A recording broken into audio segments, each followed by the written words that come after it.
Thank you all for having me here.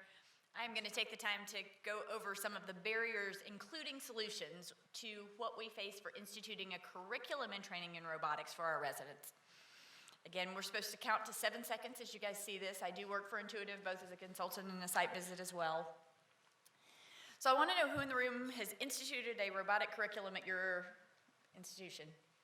Wow, that's a lot of hands. I'm very impressed. Is this how you felt?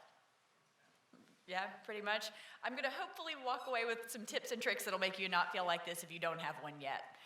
So if we look back, the takeoff in general surgery really started 2013 as a time frame. And a study at that point in time of robotic training programs in general surgery showed that up to 60% did not have formalized training at the time that their residents did their first robotic surgery. And I think everybody in the room would agree that that's not an ideal scenario. We also have good data to support that the institution of a surgical curriculum in robotics training improves and involves those residents in those cases and thus exposes them to this technique as one of the multiple things in their armamentarium needed to go out and practice potentially. So the common barriers to any institution of anything are these three: expertise, time, and money. I'm not going to talk about money. I'm never going to have the right answer there for all of you guys in the room. But I am going to try and tackle the time and the expertise part of this because I think that's what most of our limitations fall around. So number one, I don't do it well enough yet to teach it. Because the robotic adoption in general surgery started in 2013, and those were, again, your early adopters. We're up to about a 20% adoption if you look at some of the numbers. There is a learning curve. And that learning curve I thought was very well illustrated by this paper out of University of Virginia, so Bruce Shermer, who trained me. They started with surveys of the residents as they instituted this change in July of 2013 and really looked at the next 2 years after that on what they'd done. And what they found was that a majority of their conversions were not open to robotic, but were actually lapped to robotic. And with that survey of the resident on every case, they could go back and tell you that 70% of those cases had residents scrubbed on those operations, but only 18% did more than half of the time on the console in that operation. And the majority of those were PGY4s and PGY5s. And that's because that lower volume limited the resident participation because the attendings were learning it. The chief residents had to learn it first. So in our data, we've got over 800 cases since the same time frame, and I can tell you at this point in time, because I was not one of the most early adopters in robotic technology, I've been doing it for about 3.5 years, the residents participate in 95% plus of our cases. You know, Tuesday mornings we still have M&M so that every resident is tied up at that point in time for their educational conference following that. But we have the dual console, and I think that really facilitates the change that we've been able to do. And I will tell you, at the beginning there definitely was a case hogging component. It took a lot of robotic cholecystectomies, which should be an intern or two, up to those 4s, those 5s, because they wanted that experience and they needed to get through their early parts of the learning curve as well. But that gets back to a more happy equilibrium as you go through it. So I think solution number one, get your attendings comfortable. They have to understand the technology. They have to see the benefit of where it helps in their practice. And again, any new learning curve is going to take on this longer time, higher cost, and less trainee participation, but that should be a temporary phase. The curriculum that you design as well should help new attendings pick this up if it's something that they didn't learn in their training process. Barrier number two, residents slow me down. It's true, but that's okay. We're all in teaching for reasons beyond we like to operate very, very fast. So because it's an educator's luncheon, I thought it was important to mention the concept of flow disruption. This is basically any deviation from the natural flow of an operation. It's me saying, pause, I want you to be slightly more superficial on that peritoneum. You're getting into the muscle layer. That's not where I need you to be, right? We do that every single day in academic medicine, and we haven't really thought about how much that impacts our case. But these occur in 48 times in a single operation, and they add 2 minutes for each of those lovely little pauses on average to the length of your case. And in robotic teaching, most of that's at the console when you're learning how to use that new technology. And if you look at resident versus non-resident cases, you're looking at about a 60% increase in the number of flow disruptions in these cases. And that's because there is a learning curve to it. We all teach because we have bigger and better reasons for teaching. We don't teach because we want to sit there and do it ourselves faster. And I think this, like any other technology, has to have that in consideration, especially as you're instituting a new curriculum. The majority of these flow disruptions were specifically in training and communication subtypes. So again, that thing, pause, I'm going to show you how I'd like you to do this because you just don't know exactly where I want you to be doing this. Number three, I've accepted it's slower to teach, but how do I get my residents involved? Lots of millennials are on their iPhones like this all the time, but they also love this new technology and often embrace it earlier than some of my gray-haired partners do because I think they see that benefit. So I think my answer to that is find a way at every level to involve your resident, no matter what their skill set is.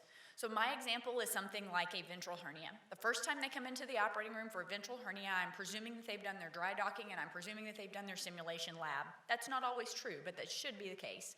So I start with, where do we place our ports? How do I gain my access? Let's talk about the concept of triangulation. Then in the operation, they start with sewing the mesh onto the far side of the abdominal wall if I'm doing an IPOM. Once they've mastered that, they can go to, I'm going to learn to sew in the ceiling. I'm going to learn to sew on the near side where my visualization is limited, sometimes where I have to do back stitches, sometimes where I have to sew with an opposite hand.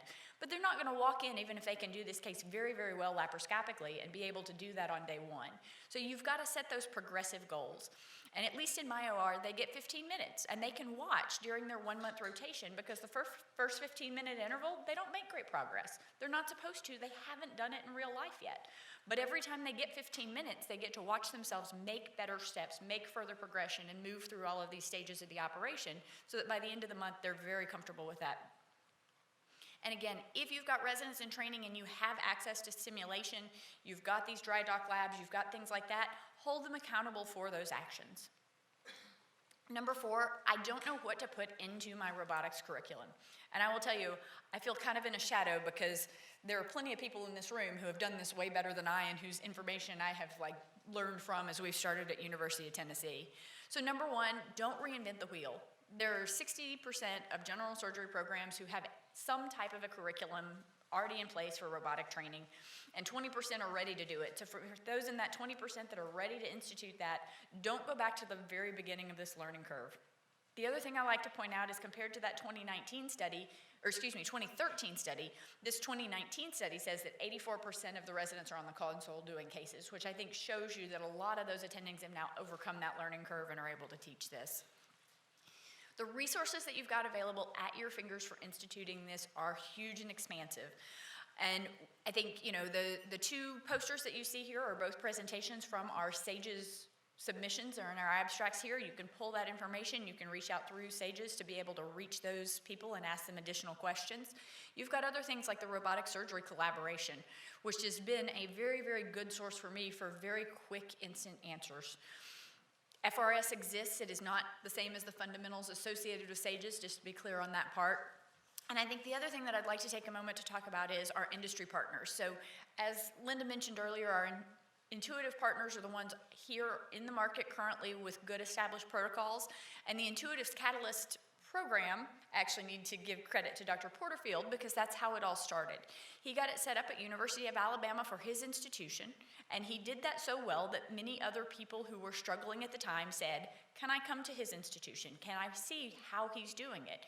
And the concept was you bring your hospital executive, you bring your surgeon champion, you bring your residents who want to learn, you bring your nurses who also need to be involved with some of this, and you go have a large team meeting about what are our challenges, what are we facing, how did you overcome this, and you talk through this process of bringing it back to your institution to get everybody trained.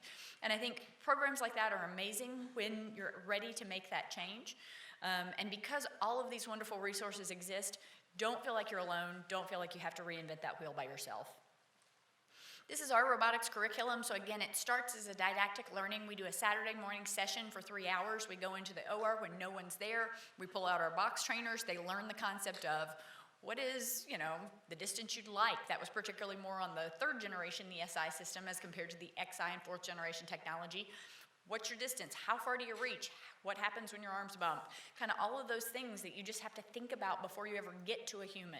You have to do an online training course. You have to understand the concept of what does burp the trocar mean? What does this button do? What happens when I clutch with my foot on this pedal?